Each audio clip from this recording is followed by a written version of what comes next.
Motif suami tega bunuh istri di Bombana, gegara pulang tak ada makanan hingga disuruh buat susu anak.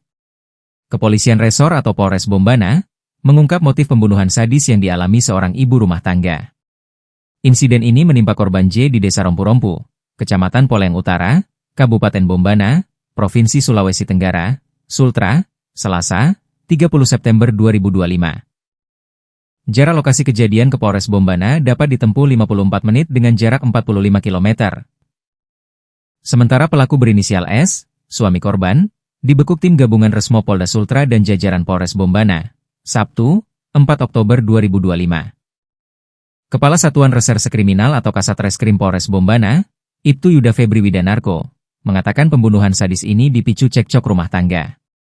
Berawal dari cekcok di rumah, karena ketika pelaku S pulang ke rumah tidak ada makanan, ujarnya, Minggu, 5 Oktober 2025.